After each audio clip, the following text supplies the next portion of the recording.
We have meeting minutes, February 23rd, our last meeting, 21. Everybody had a chance to look at those? Okay. That being the case, entertain a motion to approve the meeting minutes. I'll make motion to approve. Joe makes the motion, Joe Logan, Second. and Joe Limbeck seconds. All in favor? Aye. Aye. Okay. Any correspondence, Lisa? Hey, what happened? No, I didn't get any. Okay, thank you. Got a message or an email from Dave Condon. He can't make the meeting tonight. Sends his regards, and I don't see any other boards present. So we'll proceed with the agenda. Oh, there's one other thing, which I always forget. Lisa, what are we doing next time? March 23rd is your next meeting. Victor Hills Golf Club Conveyance Plan, 1397 Brace Road. Applicant is requesting to subdivide 3.09 acres from a parent parcel of 123 acres. You're going to be seeing it as preliminary and final. O'Neill subdivision at 7874 County Road 41. Applicant is requesting for a 7-lot major subdivision on 76.4 acres located on County Road 41 in Strong. You'll see that as preliminary and final also. And then Willis Hill Estates, Phase 2, formerly the Anderson subdivision, is coming back at 1025 Strong Road, requesting approval to create 23 lots, including 1 flag lot on the east side of Willis Hill Road, and that is Phase 2. And any carryovers. Okay, thank you. You're welcome. We will proceed with the agenda, which is a little long today. Indicate that the legal notice for the public hearing has appeared in the Daily Messenger, along with the under review signs being posted on the subject parcels. Postcards were mailed to property owners within a minimum of 500 feet from the location where the initial public hearing date of each application. For applications carried over, please refer to the Planning and Building Office. With regard to the public hearings, speakers are requested to limit the comments to 3 minutes and will be asked to conclude comments at 5 minutes. All right, our first one is the Topsuka edition. Public hearing is still open. It's 31 SP 2020, 1135 Willis Hill Road. Owner Andre Topsuka. Applicant is requesting approval to construct a garage and residential addition to an existing single-family residence to be used as a second dwelling unit for family or blood relative only. Also including the construction of an on-site wastewater septic system. And we have staff comments. From the Bella, there was waivers requested to section 2.7.9.3 with regard to dry wells. Section 55-8 of the Access Management Code allows planning board to grant waiver to the standards for spacing of driveways to be 245 feet based on posted speed limit of 40 miles per hour. And it was a request there to verify the perk rate. Okay. Who do you have here for tonight? I see Andre's there. Link with BME here. Okay. All right, I saw. Babette's here as historian. Okay. Who wants to go first? I'll go first if that's all right, Ernie. Link Sweetrock with BME. Last time we were in front of the board, we had a bunch of comments and things we needed to address and work with the historian on. And I know Andre and Babette have been working hard on the architecture, on the addition, to try to make it a little bit more in line with what they were looking for the historic, adjacent to the historic structure. We've done a bunch of plan changes. We've tried to do, we've tried to maintain landscaping. We've added some landscaping. We've changed the grading for it. They've worked on the architectural look of the building. I think that was probably all included in your packet, so I don't know how much I need to get into the details, but I guess the main thing is, since we were in front of you last time, that we've done a lot of work to try to address all the comments. And we're looking for, to move with approvals tonight, from the board and we're here to answer any other questions that, staff or anybody might have regarding the application.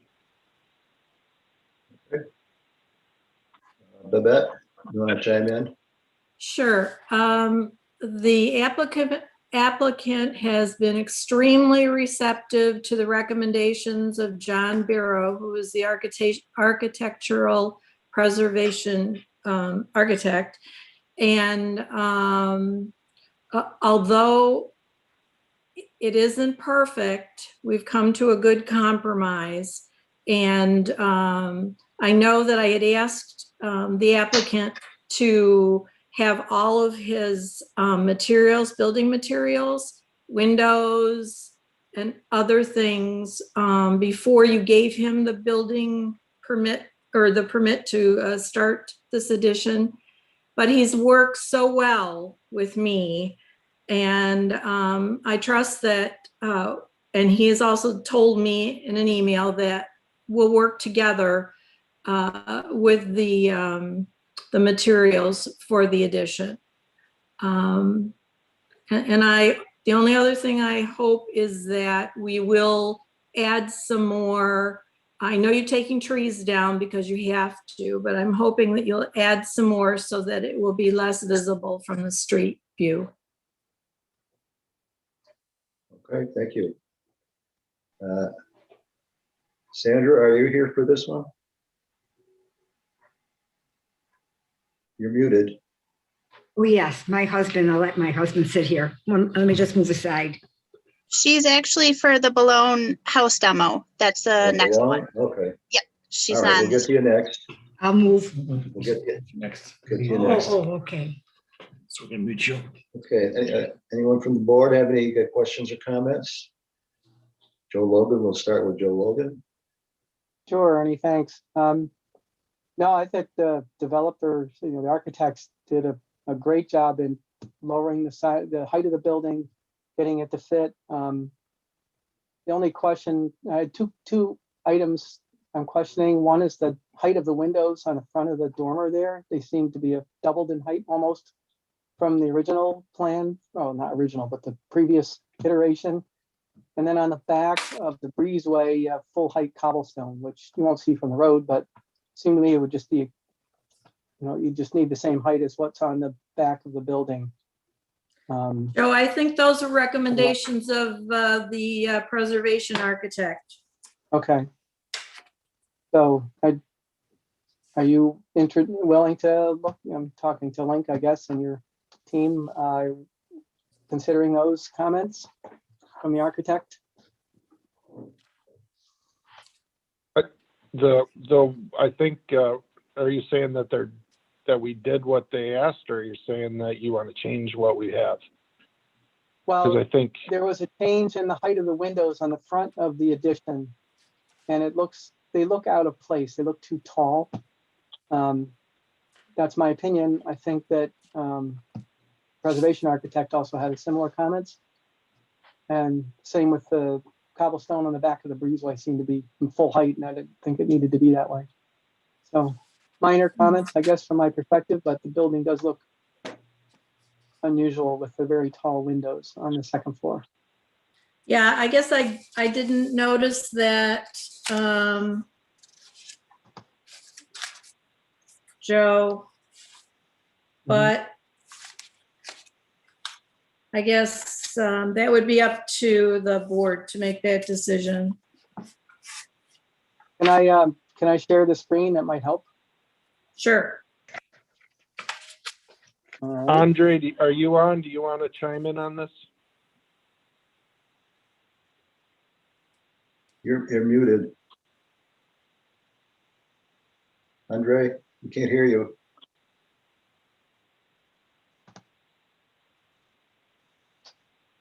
So this is the latest elevation. It shows the lower roof height. Looks like the driveway was lowered to accommodate that or to achieve that. And then notice that the height of the windows below this dormer on the front here, they're very tall.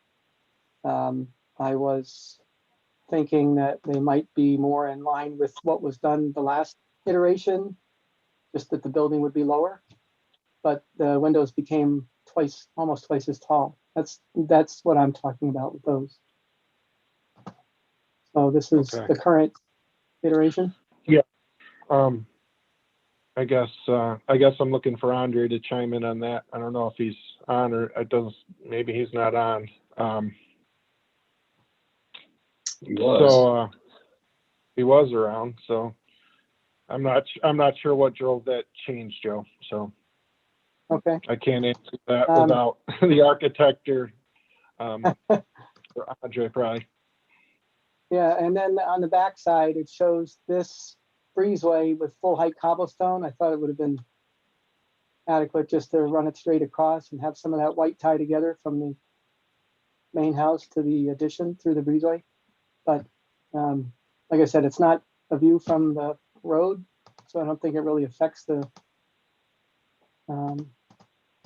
overall project. But these windows here just seemed out of place. So that's all I had, Ernie. And I'll unshare this. Okay. Unless anybody else Thanks, wants Joe. to leave them up. So Joe, when I look at Come the on. architects, excuse me, can I go ahead, Ernie? Yes. When I looked at the architect's comments, he was commenting on the renderings that had the shorter windows. So not the longer windows that are here. So he was saying they should be taller. No, he was saying that they should stay the way they are in the rendering you have on the screen. And the reason, yeah, I didn't see that. A good catch on your part. And as far as the back, I think that's a minor detail if you would agree. Like I said, it doesn't bother me to leave it the way it is on the back, if that's the way they want it. It just seemed odd to have that full height piece, but I guess, the cobblestone in the front of the building is all cobblestone all the way up, but that would be the only piece on the back of the building that was full height there, and it's up against white clapboard. So seemed like a big. Yeah, I would agree. That would make more sense to go straight across probably. Yeah. Yeah, I'd have to confer with Andre on that. Well, all I'm asking is take a look at it and see if you're okay shortening the windows, or if you're insistent on that height. It just seemed out of place to me. So, and I don't know if John Bureau would agree with that or not, but this looked better, more proportioned all the way up than the other one. Was it an optical illusion, or is one a greater height than the other? These are definitely taller. No, I because mean if you look the at roof the line. Yeah, well, the this is roof line this is the shorter. this is the current. What Joe has on the screen is the current elevation, and the prior one was a different. It was earlier, higher elevation. They did decrease the elevation, but they lengthened the windows. Well, I think that's a decent trade-off. Yeah. May I say something, Ernie? Who's this? Oh, Joe Lindbeck, go ahead. I think this elevation is fantastic, frankly, and I should commend Andre. I think he has bent over backwards to work with the advisory board and the planning board, and I think it's time to quit nitpicking the project. I think if further changes are going to be required before we approve this, that should come up with a budget and hire an architectural historical architect to work with them. I think they've expended enough money to comply with our wishes. Again, this rendering is terrific. And again, they bent over backwards to try to work with us. And I can't see where it's going to get any incrementally better by delaying approval on this. I think those windows look terrific. And that's my 2 cents. I started off my comments by saying how great. I thought they were willing to, work with the town and with Babette, and they've done a Yeah. nice job. I'm just making these two comments, how it impressed me. It is a beautiful addition that they've come up with that the architects, come down to. So, Can you hear me now? yes. Mhm. Yes. Okay, sorry, but I was trying to talk, but I guess the computer. I actually, Joe, good catch, because I've been working straight, so I didn't really. I was so focused on the height. I Mhm. definitely agree with you on the windows. So those were. Yay. Sorry about that. It's you don't have to apologize. I'm just saying. No, making my but I mean, comment. I didn't catch it either. Well, I just got in here, so I missed that. Can somebody explain to me what the comment is? The windows on the front are too big. So if you look at the Too rendering tall. that we have in front of us, you go to the other one and they shorten up. Even though the building's taller, if you lower the whole building, now you've lowered the building and the windows. You see what I'm saying? Well, yeah, the windows are meant to be the same proportion as the windows on the existing building. So for what it's worth, that those shorter windows, in my opinion, are not as attractive as the longer windows. Okay. Like I said, I'm just making a comment. That's not something that would force me to say, no, I'm not going to vote for this, because I think otherwise the architecture is beautiful. Yeah, thank you. The that's my impression on the windows, is that they were the same is true about the trim. The new trim around the windows is meant to be similar to the trim on the stone trim on the existing house. So, Okay. Scott, you have any input or questions? I don't have any questions. I think they've done a very good job as well. And I also think Joe's comments are appropriate and interesting. And if they choose to go in that direction, that's fine.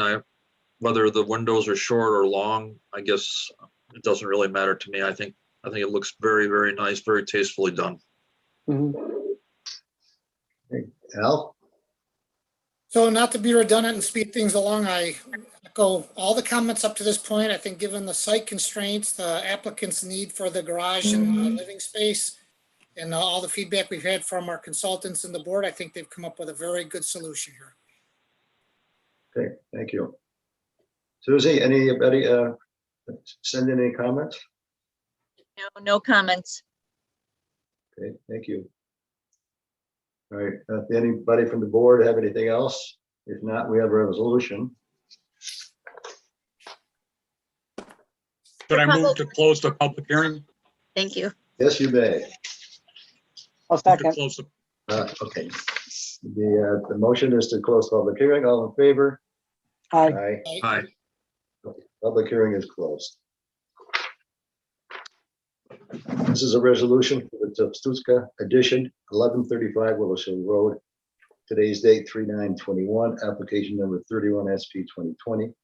Whereas the planning board made the following findings of fact, and there are 12 of them. Whereas the Town of Victor Planning Board reviewed the unlisted action on March 9, 2021, and identified no significant impacts, now therefore be it resolved that the project Topstuka addition will not have a significant impact on the environment, and that a negative declaration be prepared.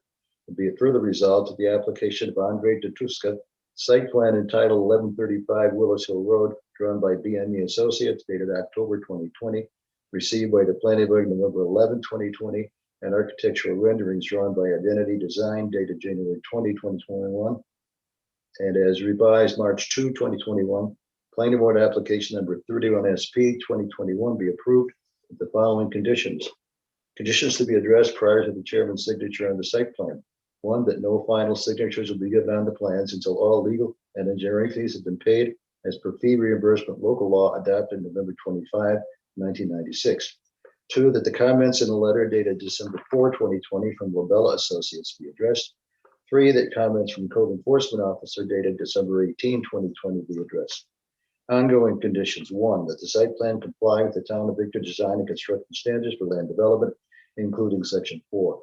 Two, the building design plan shall be consistent with the architectural details as shown on the elevations entitled Tatufska Addition and details as shown on the January 2021 drawn by Identity Design received by the planning board January 26, 2021. 3, that a building permit be obtained from the building department before construction begins. 4, that the conditions in the zoning board of appeals letter dated September 1, 2020 regarding the area variance be adhered to, and be it further resolved that the planning board secretary distribute the planning board's approval letter. The motion, I'll move. Second. Al moves. Have a second. Joe Lindbeck seconds. All in favor? Aye. Okay, we'll be getting a letter. Thank you. Thank you very much. You're welcome. Next item is the Malone house demo. 378 County Road 9, 03 SP 2021, zone residential 2. Tax map number 7.00-1-78.200. Owner John and Sandra Malone. Applicant is requesting approval to demolish the existing house and shed. Okay, I saw the Malones over here someplace. You still with us? Yes, Yes. Okay, good. You want to tell us what you want to do?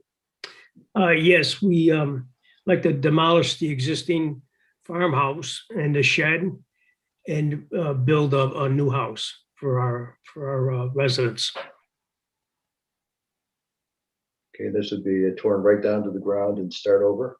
Yes, and the new location of the resident would be about 100 feet or so behind the shed.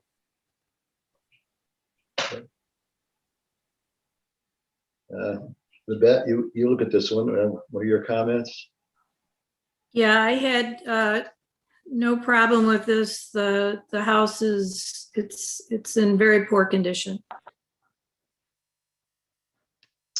Okay. Anybody from the board? Al, start with you.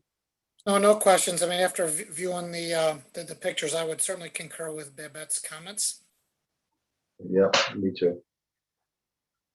Scott? I have no comments. Okay, Joe, Logan, I agree with Al and Babette. Joe Limbeck. Seems pretty straightforward. I've got no comments. I thought I had heard somewhere that there's going to be, they're going to let the fire department use it for a controlled burn. Is that right? No. We talked, I went down to the Fisher Station, talked to the chief, and he was doing one on, what's his High street? Street? No, not High Gillis? Street, Gillis. He was doing one on Gillis and didn't know if he would have the time to practice on our house. And then he brought in the DEC, might be somewhat of a problem. So I said, that's fine. I've already contacted Federico as a demo contractor to take the house down. Okay, thank you. Thank you. Susie, anybody call in?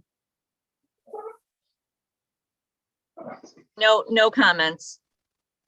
Thank you. Then make a motion to close the public hearing. Move. Al Second. moves. Who's got the second? Joe Limbeck? Sure. Okay. All in favor? Aye. Aye. Public hearing is closed. And we have a resolution on this one.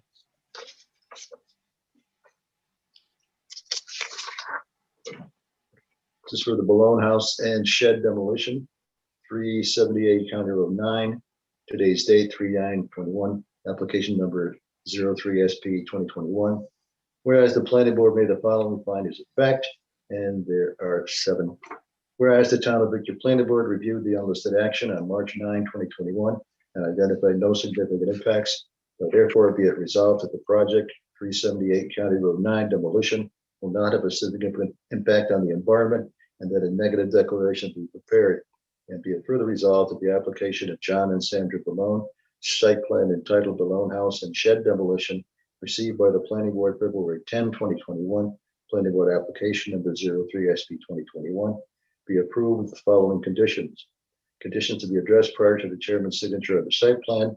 Number one, that no final signatures will be given on the plans until all legal and engineering fees have been paid as per fee reimbursement local law adopted November 25, 1996.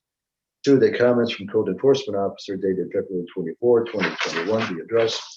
Ongoing conditions, one, that the site plan comply with the town of Victor design and construction standards for land development according to section 4, and be it further resolved that the planning board secretary distribute the planning board's approval letter. Do we have a motion on this? So moved. Joe Logan moves. A second. I'll Scott Harder seconds. All in favor? Aye.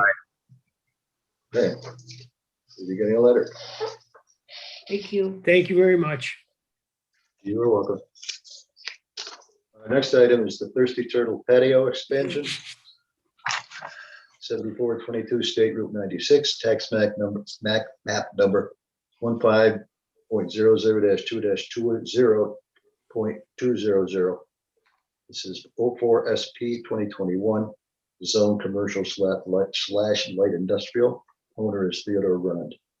Applicant is requesting approval to increase the size of their existing outdoor patio to 45 feet by 75 feet, including artificial turf, ballard, and steel cable fencing. And I see Ted Rund is here. So why don't you tell us what you want to do? Yes, my name's Ted Rund Jr. My father and I couldn't be together tonight, but we just want to thank you guys for taking the time to let us come in front of you. Obviously, you are aware of what's, the situation that the Turtle and a lot of restaurants have been in. So we had some great success last summer serving people safely outdoors. And unfortunately, our patio now is just a little small. And so we thought about making a patio expansion, obviously a safer and more aesthetically a little bit warmer than the cold concrete. So going with that artificial astroturf will allow us to kind of have a warmer feeling out there, and also, just be a little bit safer in general. We unfortunately, probably are going to lose some customers that don't feel safe coming back in. So we really wanted to have an opportunity to serve more people outside, especially because our sales have been cut in half, and we're just doing everything we can to stay relevant here in Victor. Dad, anything you'd like to conclude? No, I think you've got, you hit it pretty much on the head. We want to make sure a couple of things. That number one, we mentioned safety, and I think that's a big concern of ourselves when you pull into the parking lot. That, over the summer last year, we were fortunate to have fencing up, but it wasn't anything that would stop a car that inadvertently would drive into people that were dining. So by raising the patio up to a higher level, that would certainly make it safer for our guests. The other thing that I think is a big concern of ours, and probably the town's as well, is the parking, and making sure that we have adequate parking for our guests. We certainly don't want anybody parked on Route 96 at any time. That's a paramount safety issue that we have addressed in many ways with our neighbor next door. At Bristol Gardens, allowing us to do temporary parking on their facility at different times of the year if necessary. And also possible if we need to expand our parking on a more permanent basis, would be to put in additional parking out front by taking the existing pond and possibly developing an underground storage tank for that water that pond carries if needed to add more spots. There's also room down by that pond right now to add additional parking if needed. And so those are our concerns, and I know that they might be the concerns of the town. There has been a couple of changes to the plans. We talked to the fire marshal or the chief of the fire department. He came down and looked at the property, and we were going to take out a light pole that's on the drawing, and we've decided not to do that, so there won't be any lighting changes. The existing lights that we light up our patio now will be the same, and there's no parking lot light changing. So if you have any questions, we'd be happy to address them. Wes, do you have any comments? Thanks, Ernie. Yes, well, we provided a comment letter dated March 4th. And one of the questions that I had was regarding the overflow parking agreement that you have with your neighbor. And I guess I was curious as to where the overflow parking would be on their parcel. Is it, you mentioned that it wouldn't be on 96. Would it be over in Bristol's parking lot, or where would that go? And next to our building, okay, next to our parking lot is actually their parking area. They have stones piled there on different pallets and what have you. And they have changed their business model a little bit in that they're not going to be doing as much exterior work off their property. So they have a little bit more room on their property. And it's adjacent directly to our parking lot. So Okay. It's a matter of taking down the small fence that's there and grading the property so that we could put our employees over there and anybody that's working at the Turtle so that we can accommodate more cars there. And he's been very flexible with us in offering that. Okay, very good. Yep, I was curious about whether the cars would be kind of adjacent to the right of way, maybe in front of their parcel. But now I understand what you're describing. Yeah, behind the existing building that they have next to us, okay, there's parking. There's a huge lot next to them. So there's plenty of additional parking. Okay. So the plan that we reviewed, it provided some call outs for an exposed stone wall and a privacy fence around the perimeter of the patio. Is there a specific location of the bollard and steel cable fence that you're providing? Is that like on top of this exposed stone wall? It would be on top of the wall, and it would go around the patio. Okay. And the privacy fence we have a privacy fence there now. And what we are intending on doing is using the same type of fencing to go around the complete property, and not the back of the property, so that it's hiding the back of the restaurant, the dumpsters, and there's really not much to see back there anyways. Okay. All right. Yeah, those are my only comments that I needed to get addressed. So I'm good. Thanks, Ernie. Thanks, Wes. Scott, have any questions or comments? I just wanted to ask a question regarding the parking area. Is the parking area to be as it's drawn on this plan, or is it to be expanded as part of this project? The parking that we submitted, the plan that we submitted is that's pretty much what the parking is now on the lot. So there is no expansion of the parking right at this point. Okay. We did not experience anything close to needing all our parking spots over this past summer with the patio. That we had a temporary patio that was even larger than what we're proposing that we used all summer long.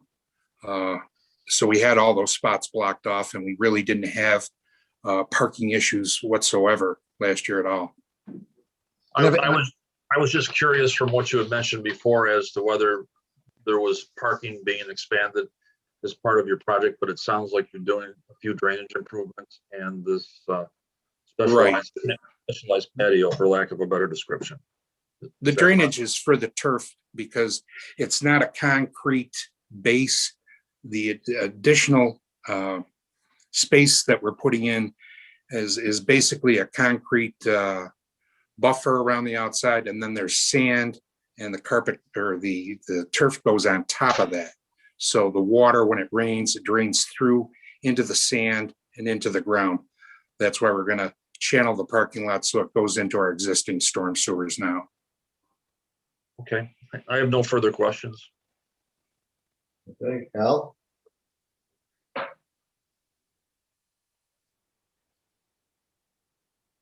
You're muted. That's better. So no questions, but a comment. I'm certainly very sympathetic to the challenges of the restaurant industry. And I think the expansion of the outdoor seating would be a nice enhancement and give you the ability to draw a larger crowd. So I'm supportive. Thank you. Okay, Joe Lindbeck? I am curious about the arrangement with, or the potential arrangement with Bristol for the overflow parking.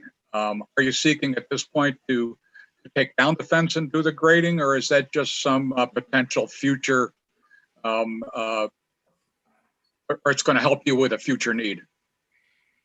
We went over and talked to them because we wanted to be sure and safe that we would have adequate parking.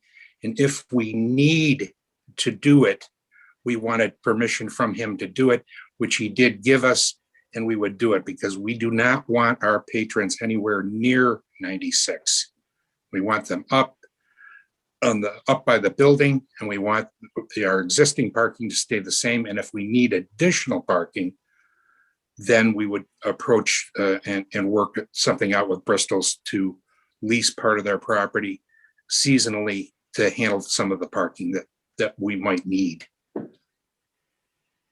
I see. Thank you. That's all I have, Ernie. Okay, thanks. Joe Logan? Yeah, I'm going to share my screen as I like to do. Oops, wrong one. Try that. Can you all see the aerial? Yeah. Not yet. Can Yes. you? Perfect. Yes. Okay, so Ted Jr., this is the area that you're talking about for parking That's for your correct. employees? Yep. Okay. I thought that might be a good gift to give a perspective to the rest of the board. And I assume they're going to move whatever. I mean, this is probably an older aerial, but you said they don't need as much storage now there.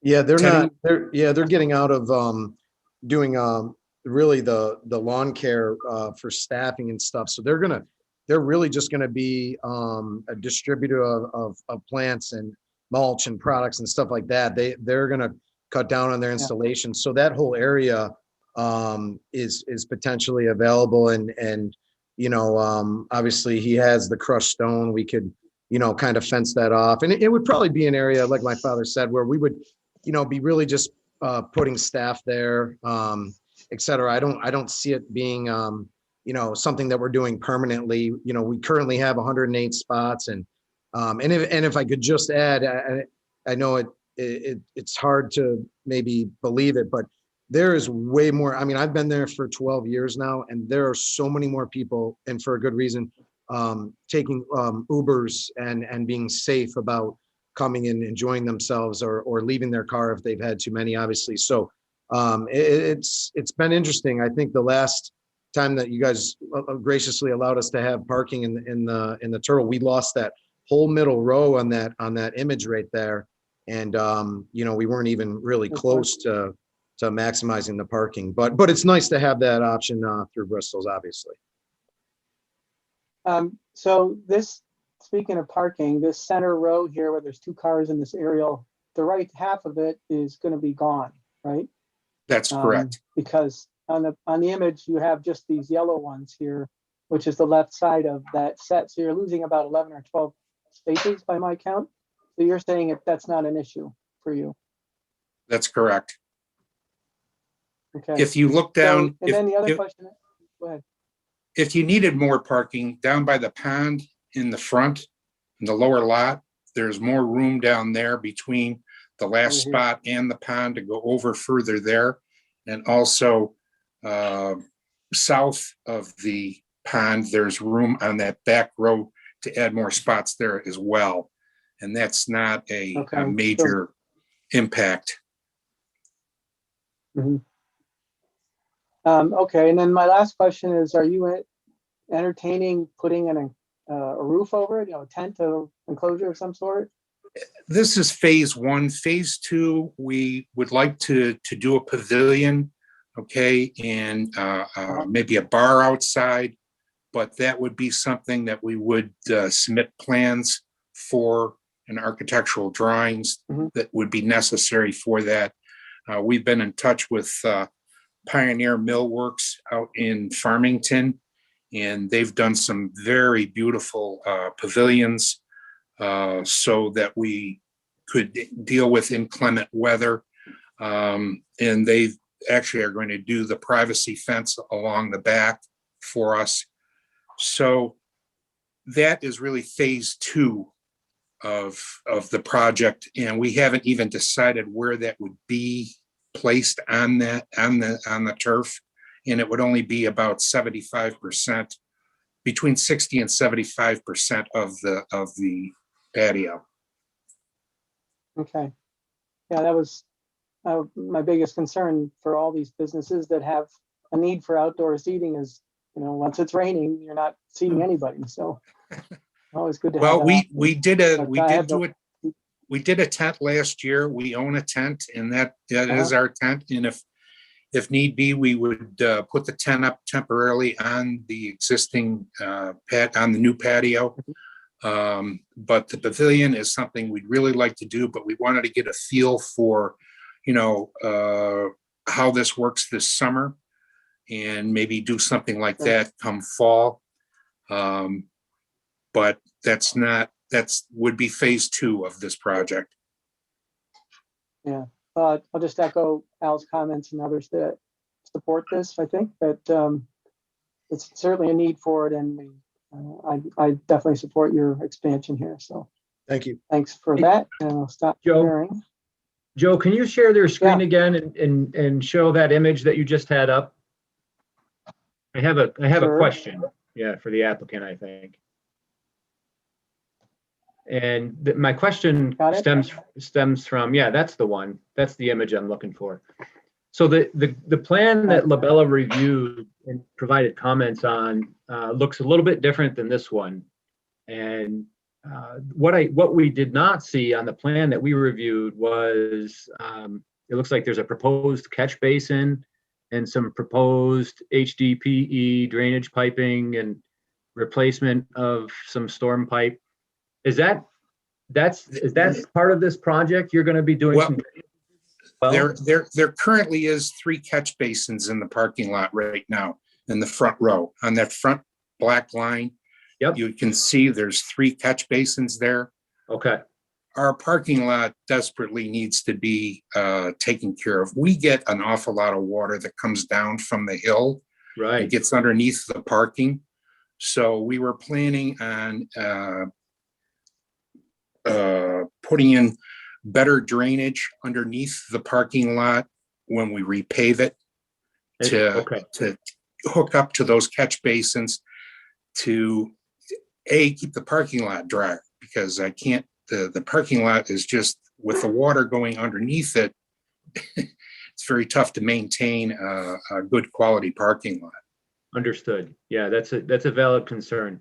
So how many new catch basins are you proposing? We're not proposing any new catch basins. There's 3 there, and they're adequate. They've been, handling the weather. We've been there 17 years, and we haven't had any issues with water or drainage, other than some bubbling up in our parking lot underneath the pavement from the hill behind us. So there's a call out there, a red call out kind of on the one here. corner. Yeah, that's the one. Yeah, Dan, on that top left, when we had originally talked to FSI, they had talked about putting a catch basin up there. We currently have a perforated pipe on that back wall that brings the water from the back all the way around to the pond. But I think we were looking at maybe advancing that and making it a little bit better, considering how much water. We were gonna rebuild them because they've been there since 1985. So there's plenty of capacity with them. It's just more of the concrete structure in them that may need to be rebuilt. There's currently grates on the top. Yeah. Okay. And really, it's to help drain even better than what we have right now. Yeah, understood. So you might be capturing more of that upland or upstream groundwater, it sounds like. Well, it's leaching through the ground now, so I mean, it's the ground is accepting it. We're just going to try to direct more of it, okay, into those catch basins, which again have been there since 1985. There's never been a flooding issue in our parking lot. So the whole parking lot slants towards 96. Okay, and so how does the timing of these potential drainage improvements coincide with your patio expansion? They actually are going to happen at the same time. It's a very quick. They actually just dig. They bring in a trencher, okay, and just put in the perforated PVC underneath, and then they're just going to. We're going to put fresh pavement over the top. So we're repaving the entire lot on the upper tier. Yeah, I understand completely that your project and intentions there, I think now. My only concern is to the planning board members here is that I haven't had our stormwater person take a look at this particular plan that's on the screen. And I don't know if there would be any concerns or if there's any need for any type of calculations for potential increased runoff that might be heading towards that existing detention pond down in the near 96. So Wes, I was wondering, does this change the area, impervious area with this? Well, that's patio? yeah, maybe not, right? I mean, it's in the same footprint as the parking pavement. Yeah, And that's true. so I would say you're not really changing it. Sounds like it's something more for his maintenance, of the site rather than a design change of the project site. That's true. Does And that make the additional area that we're putting in is gravel and sand. So we're actually taking less pavement, where there won't be as much pavement for rain to collect on. Okay. And will be more absorbed into that sand, which goes right into the ground. So we're really taking more pavement away to prevent even less water from running down to the street. All right. So from my perspective, I don't think you need to do any calculations or anything. I mean, what Ted's saying is you're going to get something that's going to start absorbing runoff because he's removing asphalt, it sounds like, right, Ted? And, Yep. and It'll be putting in replaced some with asphalt sand. earth, basically. Yeah. Okay. So All I right. don't have an issue with that. I'm fine. I'll take a look at the draft resolution if there's one in the file. I'll be happy to look. There is. Okay. Were there any comments, Susie, from anybody?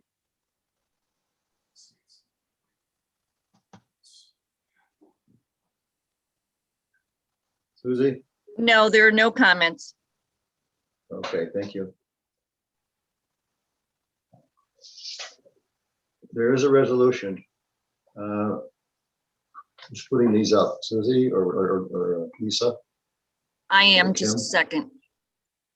Okay.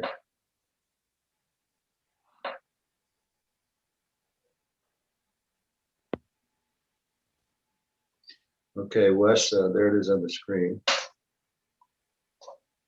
Okay. I might consider adding a condition at the end of the resolution is all. So once you Okay. get through it, we can talk. All right. Well, first, I'll accept a motion to close the public hearing. Moved. Joe Logan. Joe Logan moves. Who seconded it? Second. That was Al? Okay, Yep. Al seconds. All in favor? Aye. Aye.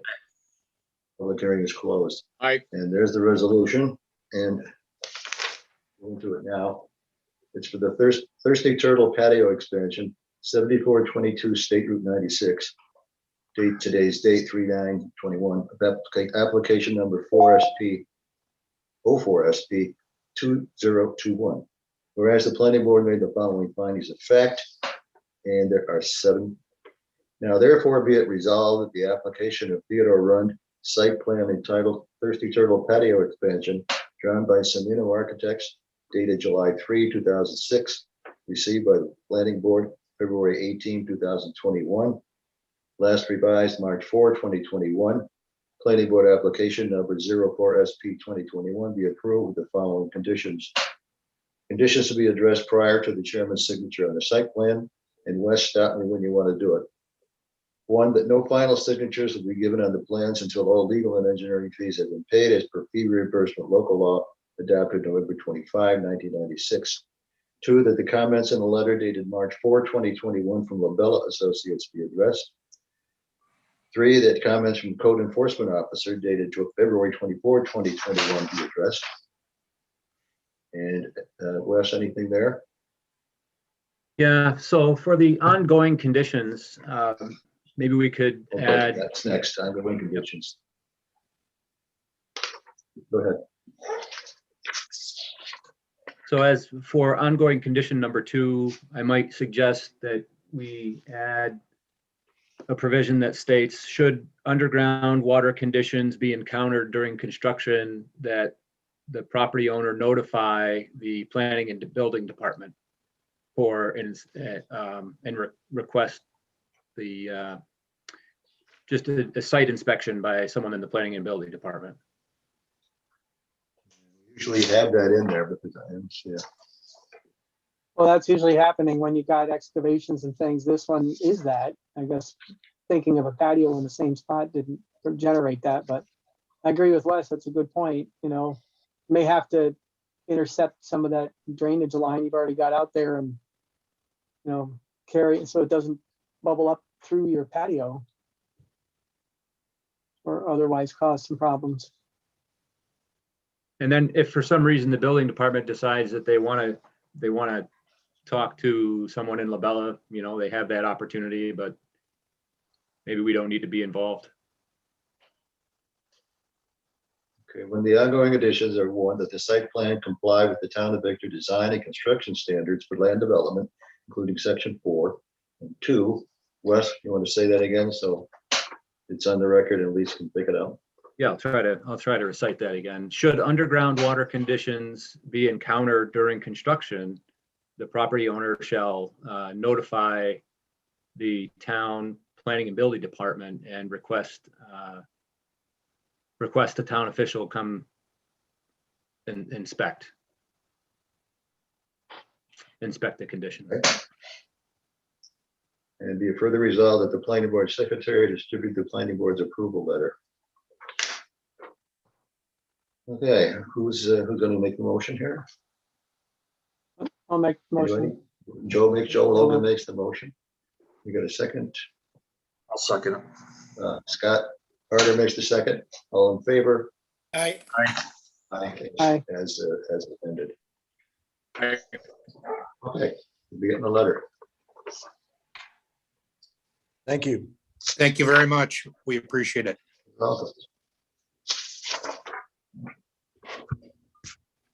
Well, next, I guess that's the last of the public hearings. This is for a decision for Victor Chrysler Dodge Jeep Ram Architecture, 7484 State Route 96, 26 SP 2020, Zone Commercial / Light Industrial. Owner is Victor East Holding LLC.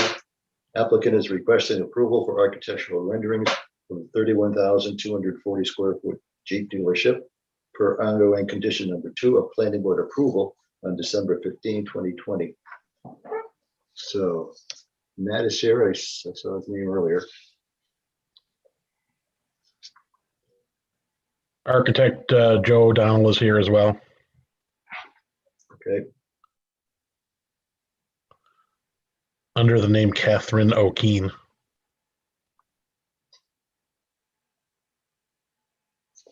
I only see 6 people. Okay, well, let's go to the board and see if anybody has any questions or comments. Joe Logan? No, I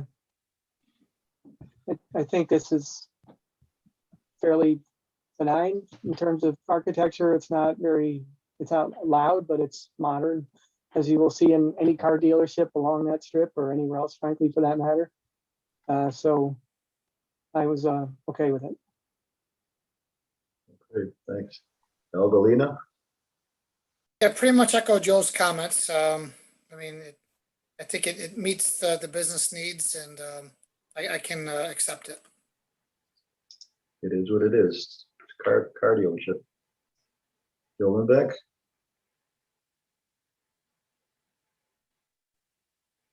Joe Lindbeck, I anything? was at the architectural review. Yeah, can you hear me, Ernie? Yes, I can. Okay, sorry. I was at the architectural review meeting with the staff and with Matt and his team. And we talked a lot about this design and the colors that are being used. If I'm not mistaken, though, did we talk about some changes to break up some of the metallic walls on the side of the building? Did we talk a little bit about stonework? I'm not sure. It's been a month or so. Could you refresh my memory, Matt, if we talked about that a little bit? Joe, I believe we talked about just using some block, possibly going up 5 or 6 course on the side, making sure that there was a break up there so that vehicles couldn't drive into the or dent the steel side of the building. I think we also talked about possibly, I believe it was 2 course of block on the front of the building, down at the bottom, so as to separate the ACM from the walkway, so we don't dent it. And I think that's what you were talking about, if I'm not mistaken, or what we were talking about. Exactly. Thank you. I'm getting older and my memory's starting to go. Likewise. I think it also would have had the effect of softening the appearance of the ACM, that long length of the side. So I thought that was a nice improvement actually over the original design. Okay. Scott, anything? I don't have any comments. I think it looks nice. I saw the materials today when I picked up my packet and it looks very good to me. Okay. Did I skip anybody? I don't think so. This is not a public hearing, so we're not taking any calls. Wes, did you have any comment on this? The only comment that I have is that Labella Associates, Mark Kukufka, the architect, provided a comment letter dated March 5th, 2021. Looks like there weren't any real major concerns in that letter, and seems that everything looks okay on Mark Kukufka's end. That's it. Okay, thanks. We've got a resolution Ernie, here. Ernie, this is Joe.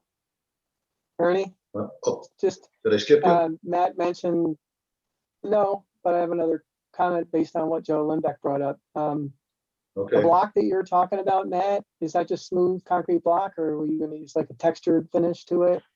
I believe we were looking for a textured finish, and if I'm not mistaken, we brought it to the town for the board members to look at. Yeah, I've not been able to get down there. I get everything electronically, so I haven't seen them, but split face or something like that would be fine. Perfect. That's what we were thinking of. Yeah, well, I saw them and they look fine to me. Okay, if that's it. We have I like the adding the block along there for protection of the metal facade, because inevitably that's what you get is dings and bangs from cars denting them or something. So And the anyway, salt, that's all I got. the salt tends to get in there as well. That's Right, yeah. degrades the metal. Yeah, you get 2 feet of rust. It's beautiful.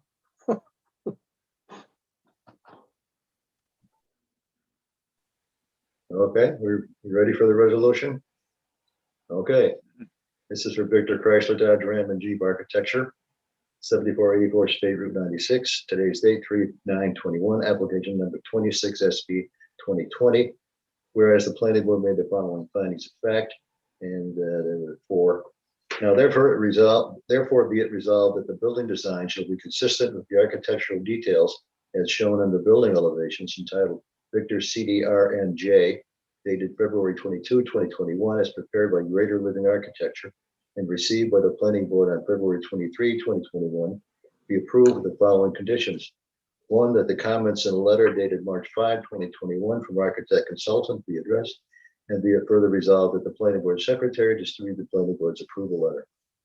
Can we have a motion on this?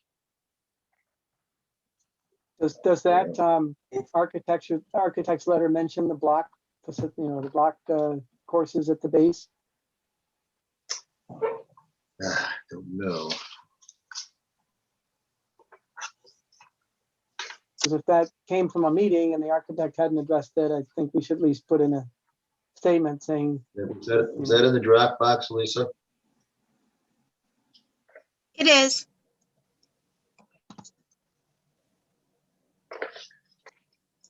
Okay. Let me see if I can find it. Joe, are you speaking of the Labella letter? Well, I was wondering if any of the letters addresses those blocks, because right now Ernie just referenced the architect's comments in the conditions to be met.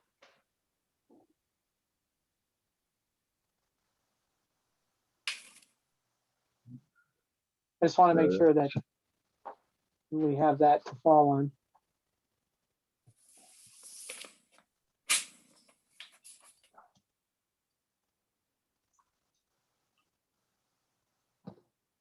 That's not it either.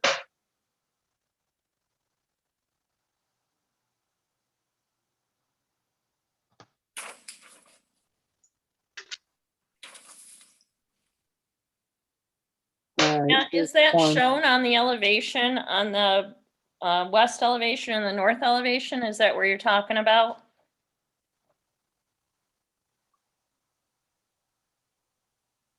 Yes. It's shown on the drawings that should be in the Dropbox. All right. I was looking at the architectural renderings, which the images rather. I didn't look at the renderings. So the renderings.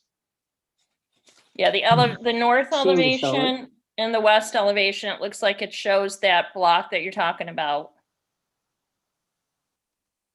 Yeah, there is block on the east elevation. And yes, they're there on the north elevation and the west. Okay. Yep. All right, they're there. So we don't need the extra comment. Thanks, Kim. Yep. Okay.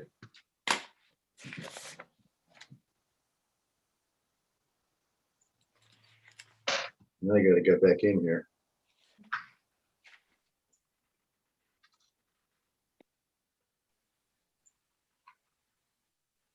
What happened to my?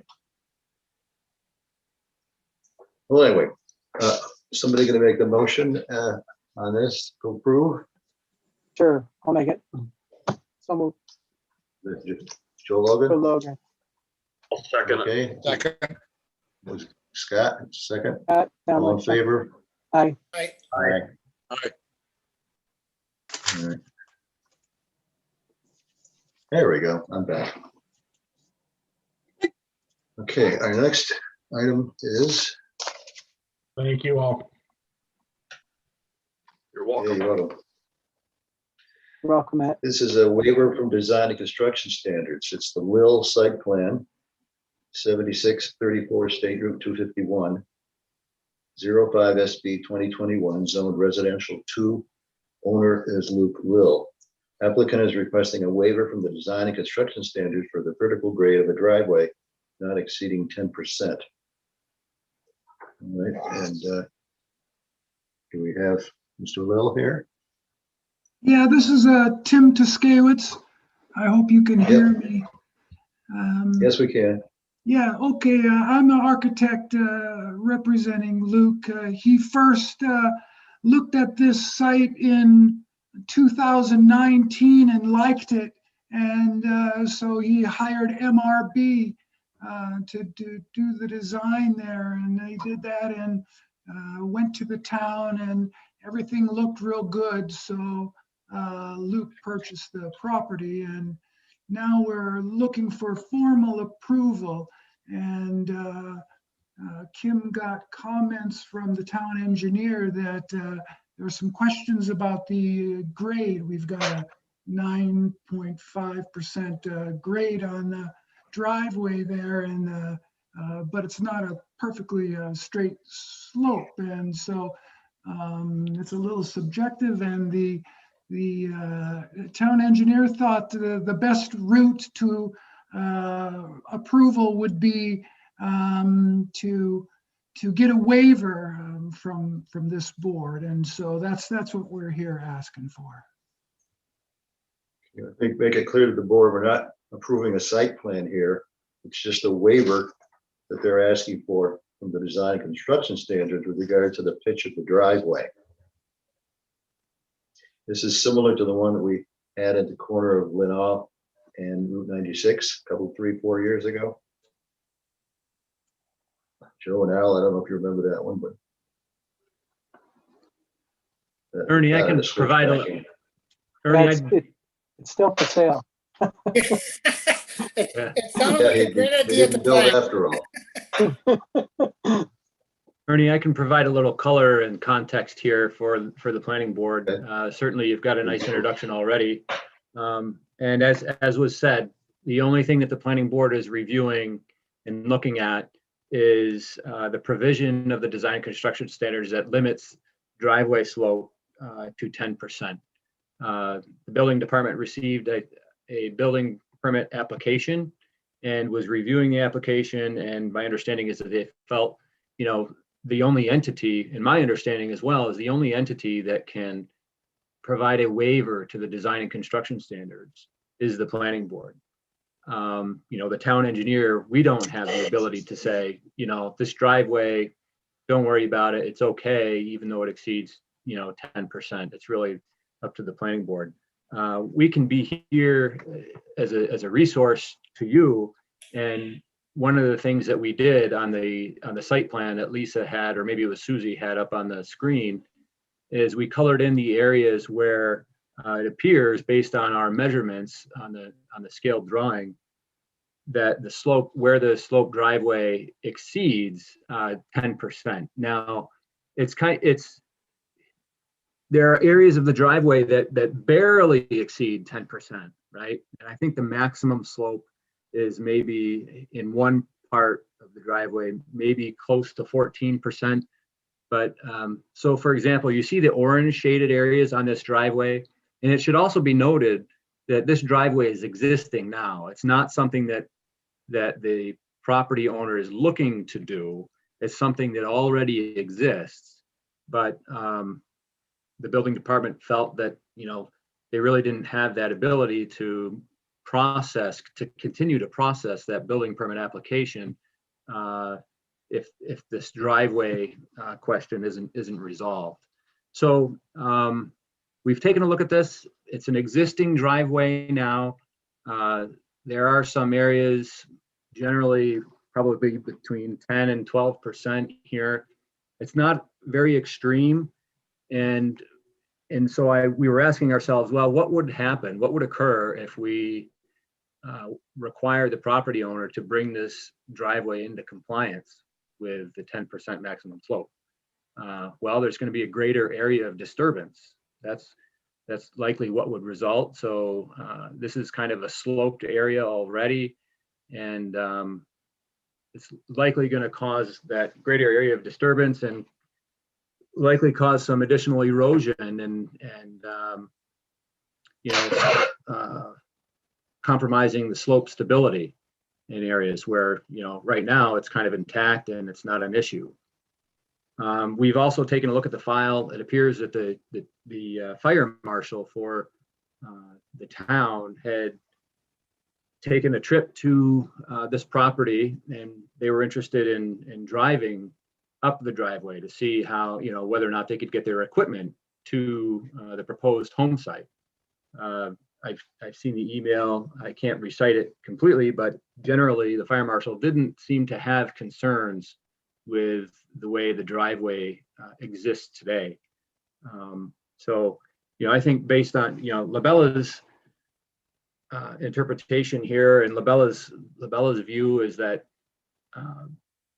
the waiver probably is warranted based on you've had the fire marshal weigh in, so you've had the emergency services folks actually tour the driveway, so to speak, and it's in existing condition.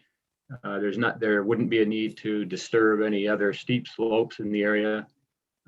So that's what I can offer for now. Thank you, Wes. Anybody have any questions of the applicant? Joe, Logan? Yeah, not so much a question, but a comment. It seems to me that, I don't know the history of this site, but it looks tailor-made to access right off the end of Eastview Manor's driveway. So you could take that and just keep going and up to your house, you'd save like half a driveway, and it looks like the grading is already done based on the aerial. Ever thought of that? Yeah, that would not be desirable. We would not like to do that. Yes, additionally, again, that driveway is already there and in place. Yeah. It's stoned. It's a completed driveway, and it was such it was such at the time that I purchased the property as well. So I like to echo what Tim said, it would be desirable to utilize that existing driveway. Just to develop and pave that whole thing, that's a lot of paving. And coming off of Eastview Manors, I mean, if you look at the area, the contour map, it's, they must have used it at one point, maybe even before Eastview Manor apartments were built. So I don't know what for. Yeah, it wouldn't be good for the. That seems like it wouldn't be good for the guests coming up to the house to drive through the apartment complex on the way to the residence. It's just it's not what we're after at all, and it wasn't when Luke purchased it in 2019. Yeah. Fair enough. I don't have a problem with the grades. I mean, steep, it's barely 10%, you said, in some of those areas, right, Wes? So. Yes, there's some of those orange highlighted areas are pretty, they're almost right on 10%, Yeah. So. But everything else is flatter than 10, right? Yeah, if it's not highlighted. My bigger concern is, I know you can't do anything about it, but sight distance on 251 at the driveway entrance. You can't see around that curve. You get cars zipping along there at 50 miles an hour, and it's a difficult entry. So he does have a DOT permit from New York State DOT. He did receive that. Yeah. So, and it's not like it's a T intersection from the driveway to the road. It's a very sharp angle. So that's all I got. Okay. Al, Galina? No questions or comments, Ernie. Thank you. Joe Lindbeck? I think Wes has a pretty good discussion about the pros and cons of that. So no, I have nothing further. Scott? I agree. I think Wes's summary is correct. I don't see how trying to change the grade would achieve any benefit beyond just more disturbance. You would rob Peter to pay Paul, essentially try to make up the grade elsewhere. And it's existing, as he said, and the fire marshal has looked at it and they're okay with it. So I think it warrants a waiver. That's all I have. Thank you. And speaking as one who sees that every day when I leave, I'm amazed that somebody can drive up that, but if you can, you can. So we have a resolution.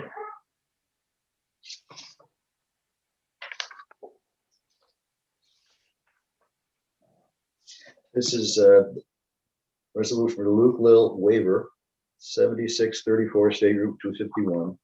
Today's date, 3/9/21. Whereas the planning board made the following findings of fact. 1, a request was received on or about February 20, 2021 by the Secretary of the Planning Board for a request of a waiver to the town design and construction standards for the vertical grade of the driveway to exceed 10% in sections for an existing driveway located at 7634 State Route 251. 2, Section 2.9.16.1 of the Town of Victor Design and Construction Standards allows for a maximum driveway grade of 10%, whereas the proposed site depicts a maximum driveway slope greater than 10% in sections. Now therefore be it resolved that the Town of Victor Planning Board hereby waives the requirement found in section 2.9.16.1 of the Town of Victor Design and Construction Standards that would otherwise limit the maximum driveway grade to 10% and allows for a greater than 10% grade as depicted on the current site plan. We have a motion. I'll move, Ernie. It's Al. Al makes the motion. Second, I'll second. Joe Logan makes the second. All in favor? Aye. Aye. Any opposed? Okay, 5-0. Okay, well, so go on to the next step. Thank you. Thank you. You'll be back. Arnold said, you'll be back. Absolutely. Probably. Thank you. Bye-bye. The next one is final subdivision. Again, once again, there's no public hearing on this one either. And this is the Fairways Phase 3, Championship Drive, 03FS 2021, zoned residential 1. Tax map number 6.20-1-300.2.000. Owner is Fairview Ponds LLC. Applicant is requesting approval for Phase 3 of the Fairways project consisting of 72 townhomes with Championship Drive extending to Gillis Road. The project will also include a dedicated right turn lane on Gillis Road for the proposed entrance. Okay, and I see Mr. Nadler is here. Thank you very much.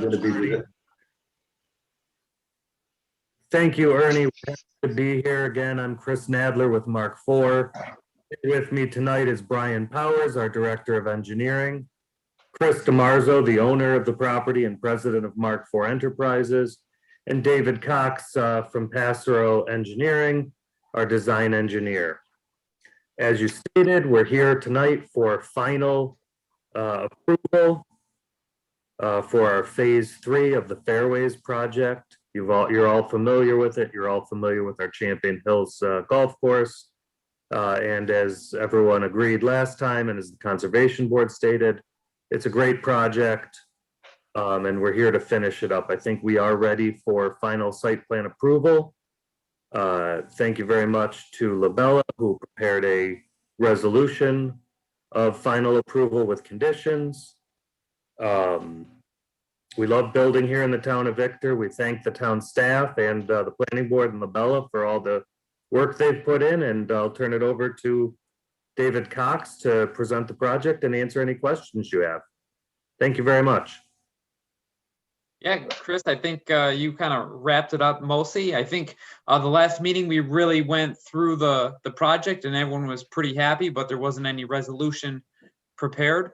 So really the only thing that's happened since we were last before you guys is Labella did issue their town engineer comments. I have had a chance to go through each one of those comments, and there's nothing in there that we can't address. No showstoppers, nothing we're concerned about. So from my eyes, we're good. Now keep it short and simple. Good. And you're the last one on the agenda. That's the way to do it.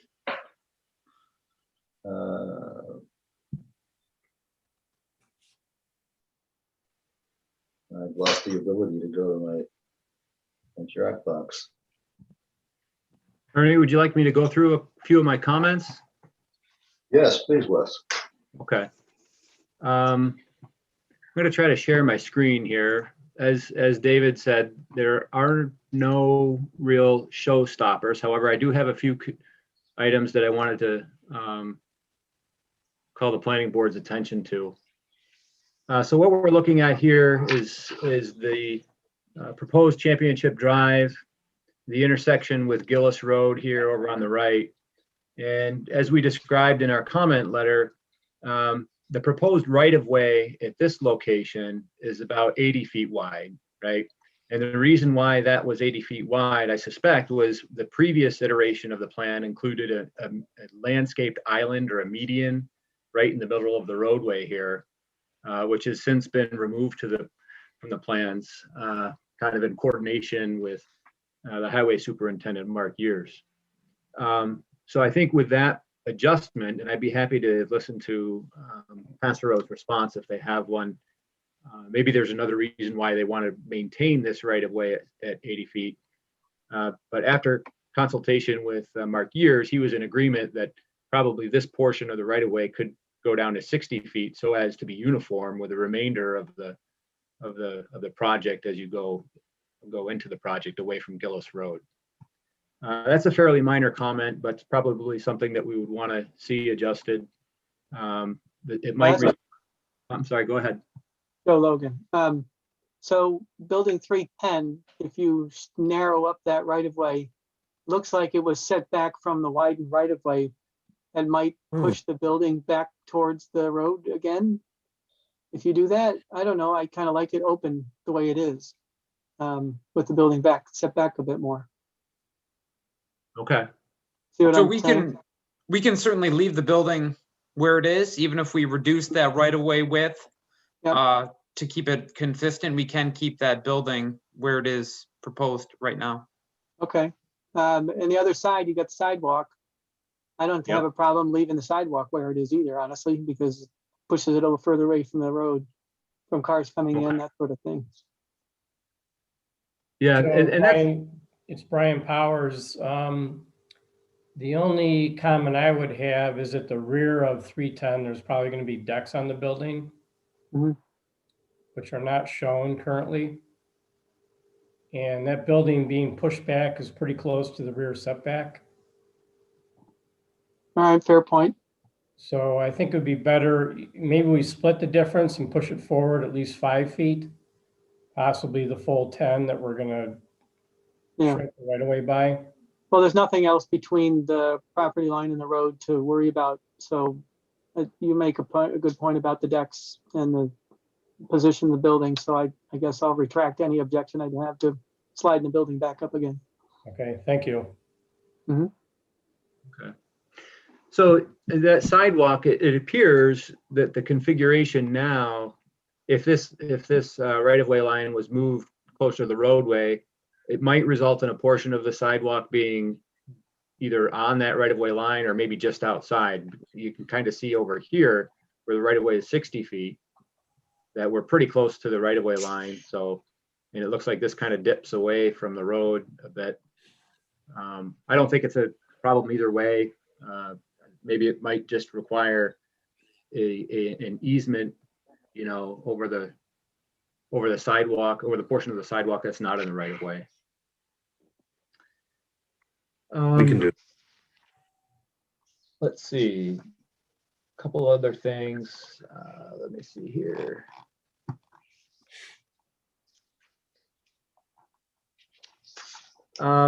This is something I wanted to get the planning board's input on, is this evergreen. I don't know if, are you able to see the comment letter here in the screen? Yes. Okay, one of the things I noted is about the preliminary. I saw in the preliminary overall plans that there was a landscape buffer, and I'm trying to figure out where this is, behind buildings 314 through 318. And I do notice that, for example, I'll see if I can bring the plan set up again.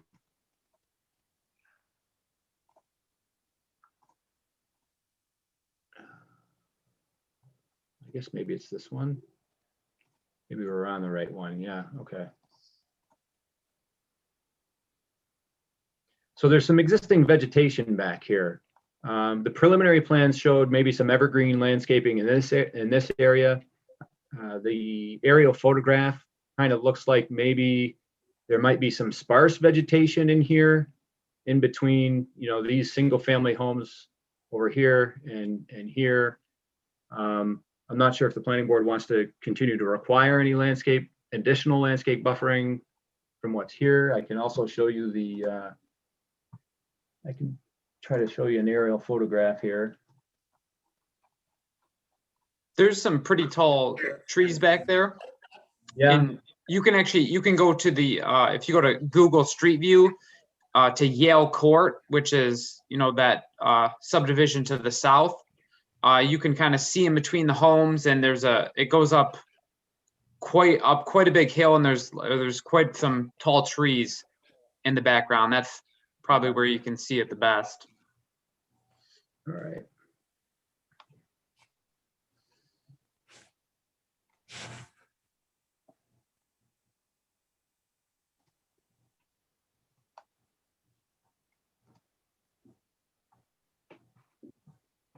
Yeah, so this is kind of the area that the preliminary plans showed some evergreen trees, and there's quite a bit of vegetation back here, I see.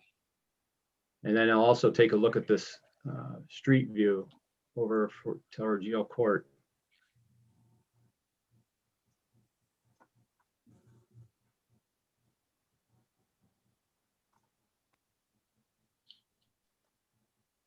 Oh. I don't know if that's the best. Don't know if that's the best view, but maybe it's not a concern because there's a grade difference as well, right, between the two properties. Yeah, the Yale Court is down, I think, at least 50 feet or so.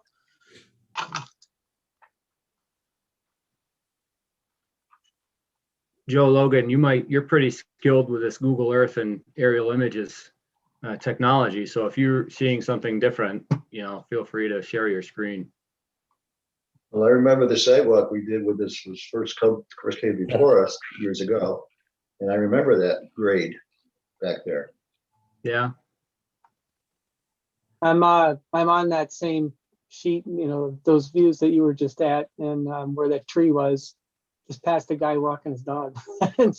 Yeah, the buildings, I don't know how far away from the I didn't think from they the ridge. usually got people in those things. I don't know how far away the buildings are from the ridge, but there's a section in there that dips that there's not much coverage, but then again, the buildings are so far back. May not be an issue. That's because of the rise of the ground behind those backyards. Yeah, in that area where it's a little more sparse, the buildings are 300 feet away from the property line, from that ridge, and they're actually, it kind of goes up and then back down, so there's no way you'd be able to see any of those buildings from Yale Court. Okay.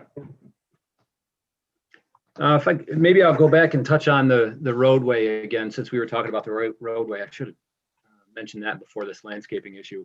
I talked with Mark Years earlier today, and the way the project is proposed to be built, the proposed roadway, it's got a 20-foot wide asphalt pavement section width. The town's design and construction standards generally require that to be 22 feet wide. The reason why they're proposing the 20 feet wide is because that's what the preliminary plans had shown, and that's what was approved in the preliminary plans, and that's what has been constructed for Championship Drive on the previous sections or previous phases 1 and 2. Mark didn't have too much of an issue with, the planning board issuing that waiver for the 20-foot wide asphalt pavement section width plus the two gutters on either side. So he was okay with that. The other last item, I think it's the last item I wanted to talk about,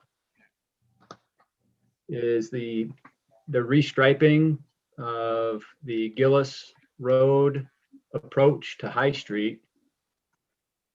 And I'll try to share a screen here again.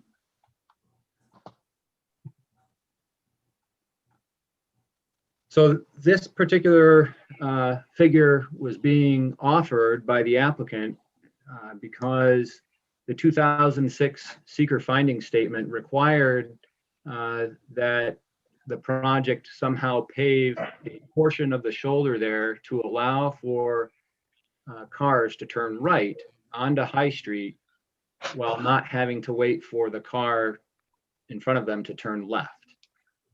It wasn't specific in terms of, it didn't direct the applicant to provide a specific turn lane to turn right and to turn left. It was kind of remained somewhat loose. So I've reviewed this configuration with Wade Daly, our roadway engineer at Labella. And he had the opportunity to also speak with Mark Years on this. And at this point, we're concerned with the safety of restriping in this particular configuration. We're not opposed to, adjusting the striping at this intersection, but this particular striping, I think we're opposed to. Number one, you're taking away some shoulder for maybe pedestrians and bicyclists. And secondly, the approach or the stop bar that you're seeing here, for someone to get in the right lane and turn right onto High Street, they would likely need to pull ahead of that stop bar if there was a car in the left lane, stop at that stop bar. So they'd be pulling a little farther ahead to try to see down, try to get that sight distance down High Street to the left, right, looking towards the village. So we might be creating a safety issue here with this particular configuration. So I think we want to, massage this proposal a little bit and work on that. We're not opposed to moving forward with a resolution with conditions. This would be one of the conditions that would need to be resolved prior to signing the plans. One of the things that we do want to take a look at is the traffic study from 2006 that might help us figure out a solution here with the applicant. So happy to take any questions if any planning board members have any. Yeah, Wes, this is Joe. Is it possible to stagger the two stop bars? Pull one back a bit? Yeah, that might be one possibility, or even, making that stop bar a little more parallel with High Street. Yeah. So that so you have kind of where that left turning car would be positioned a little bit farther away from the intersection, allowing the car that wanted to turn right to pull closer to the intersection without having to actually get in the intersection. Yeah, part of the problem is there's a lot of trees that overhang like utilities there, and there's a pole there, and you might not, even though the car, if you pull it back on the left lane to turn left onto High Street, might have a slight distance issue because of the stuff on the side of the road if you pull it back further. But maybe the angled thing makes sense. Yeah. With the High Street reconstruction project that occurred a few years back, there was some additional, they tried to make this intersection the best they could, right? Certainly they didn't put in turn lanes, but there was some work done here. They removed some trees on that kind of left side of Gillis Road. I guess I'll say the south side of Gillis Road and the east side of High Street. They removed some trees and put some what's labeled as existing riprap in there to try to improve sight distance. So.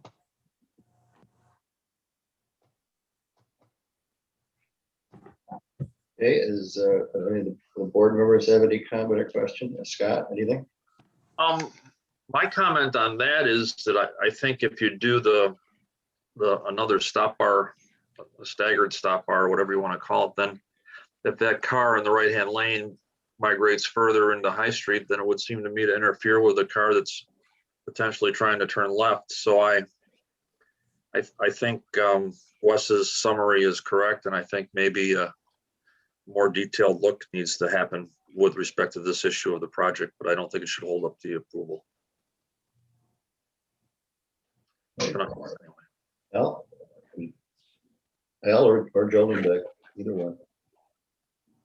So now that I'm off mute, no, Ernie, and I agree with both Wes and Scott, I think, right? Look at the intersection, but not let that impede the, go forward on the construction or phase 3.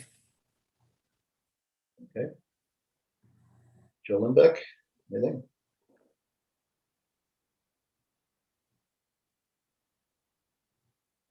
I concur with the other members of the board with their assessment of that intersection. So I think we should take a further look and not hold up the resolution.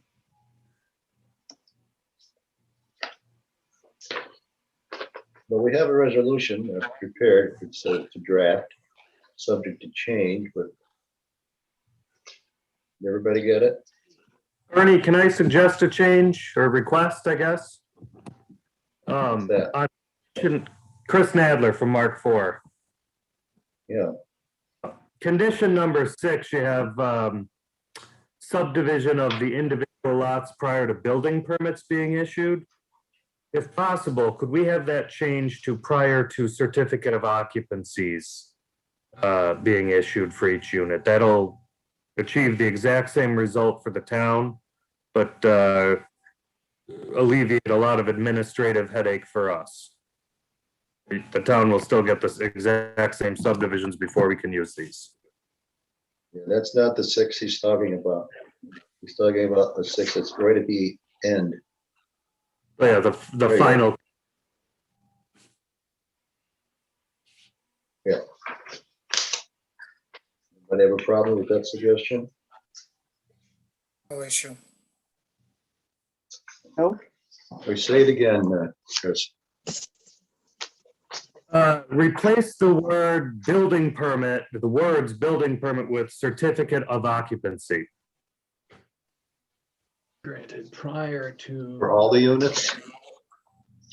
Yeah, so we can't use them until we get the C of O, obviously. You can't get a C of O until we get the subdivision, but it'll allow us to do more subdivisions at once and may create some financing conveniences. Kim, is there any problem with that? You'll be doing them in blocks, right? So you finish the Exactly. building and then divide them up, then you can get the C of O. Exactly. They'll And be it back- they'll have also, to come back to the planning board to do that because they'll be creating the lots, so they'll have to come back. I don't, it's up to the planning board. I don't have a opinion one way or another, as long as it's either or, building permit or C of O. so the one great thing about doing it with the C of O is then you can base the subdivision on the actual foundation wall, of the construction. Where before you're guessing, hoping that it gets done exactly where you want it. Otherwise, we can go out there, we can shoot where the foundation wall right is in between the 2 units and set that subdivision exactly where that wall is. So that just makes it a little cleaner. Yeah, we did that in phase 1, I think, with your project, and then also the drum ones. Same kind of thing. For C of O. That seems to make sense to me. Anybody have any problem with making that change? Nope. Okay. Like Tim said, we'll be looking at them every time they come to get C of O. Yep. Happy to see you again. Okay. Well, if nobody has anything else, I got a resolution here to read, and it's right there on the screen. It's for the Fairways Phase 3 Final Championship Drive. Today's date 3/9/21, application number 03FS 2021. Whereas the planning board made the following findings of fact, and there are 12. Now therefore be it resolved that the planning board hereby waives the 22-foot wide asphalt pavement width requirement for the proposed street that will be offered for dedication, which is generally required by the town's standard detail RS-9 for a local street. And the planning board hereby allows the 20-foot asphalt pavement section width and 2.5 feet concrete gutters on both sides of the asphalt to comprise a 25-foot wide street section. This configuration is consistent with the approved preliminary subdivision plans and is also consistent with what has been constructed in phases 1 and 2 of the Fairways. And be it further resolved that the final subdivision application of Fairview Pond LLC, final subdivision entitled The Fairways Phase 3, final, drawn by Passero Associates, sheets 1 through 7, dated January 2021, received by the planning board January 19, 2021, and as revised February 17, 2021. Planning Board application number 03FS 2021 be approved with the following conditions. Conditions that must be met prior to the chairman signing the final subdivision plan. One, that no final signatures will be given on the plans until all legal and engineering fees have been paid as per fee reimbursement local law adopted November 25, 1996. Two, that before the planning board chairman signs the approved film originals, developer should submit 2 copies of electronic files to the town. Copies of electronic files should be forwarded to the town engineer to confirm that the data on the electronic files is the same as on the approved subdivision plans. 3, that section 4 standard approval conditions for all subdivisions, major and minor, of the town and design and construction standards be met. 4, that the comments in a letter dated March 9, 2021 from LaBella Associates be addressed, and that LaBella's safety concerns regarding the Gillis Road High Street restriping plan be satisfactorily resolved to the town engineer's satisfaction, in addition to meeting the spirit of the mitigation requirement of December 19, 2006 seeker findings statement. 5, that the comments from stormwater manager dated February 21, 2021 be addressed. 6, that the comments from fire marshal dated February 8, 2021 be addressed. 7, that all conservation easements show placement of markers on final plans. Conditions that are ongoing standard conditions that must be adhered to. 1, that the major subdivision comply with the town of Victor design and construction standards for land development, including section 4. 2, 2-year maintenance bonds shall be provided by the developer to the town for all improvements to be offered to the town for dedication. Maintenance bonds shall be written by a surety licensed to do business in New York State, and they shall be in the amount of 10% of the final construction cost as determined by the engineer for the town. 3, that approved subdivision maps, including conservation easements, lot consolidations, and lot line adjustments, shall be submitted in digital format, AutoCAD 2002 or latest version, effective January 1, 2004, per Town Board Resolution number 193 of June 23, 2003. 4, that a pre-construction meeting shall be held prior to the start of construction. 5, that the developer of the Fairways Phase 3 townhouses is directed to pay a recreation fee per family unit in the amount of $1,500 established by the town board in lieu of the requirement of any additional parkland facility before receiving a building permit. 6, that further re-subdivision of each lot 301 to 318 into 72 units be granted prior to issuance of a certificate of occupancy. And be it further resolved that the planning board secretary distribute the planning board's approval letter. Okay, do we have a motion? Who we got? I'll move it. Scott moves it. Yep. Joe seconds, Joe Logan, and all in favor? Aye. Aye. All right. Approved. Thank you very much. We really appreciate this and look forward to seeing you all again soon. Okay, very good. Thank you. Thank you. All right. Stuff here.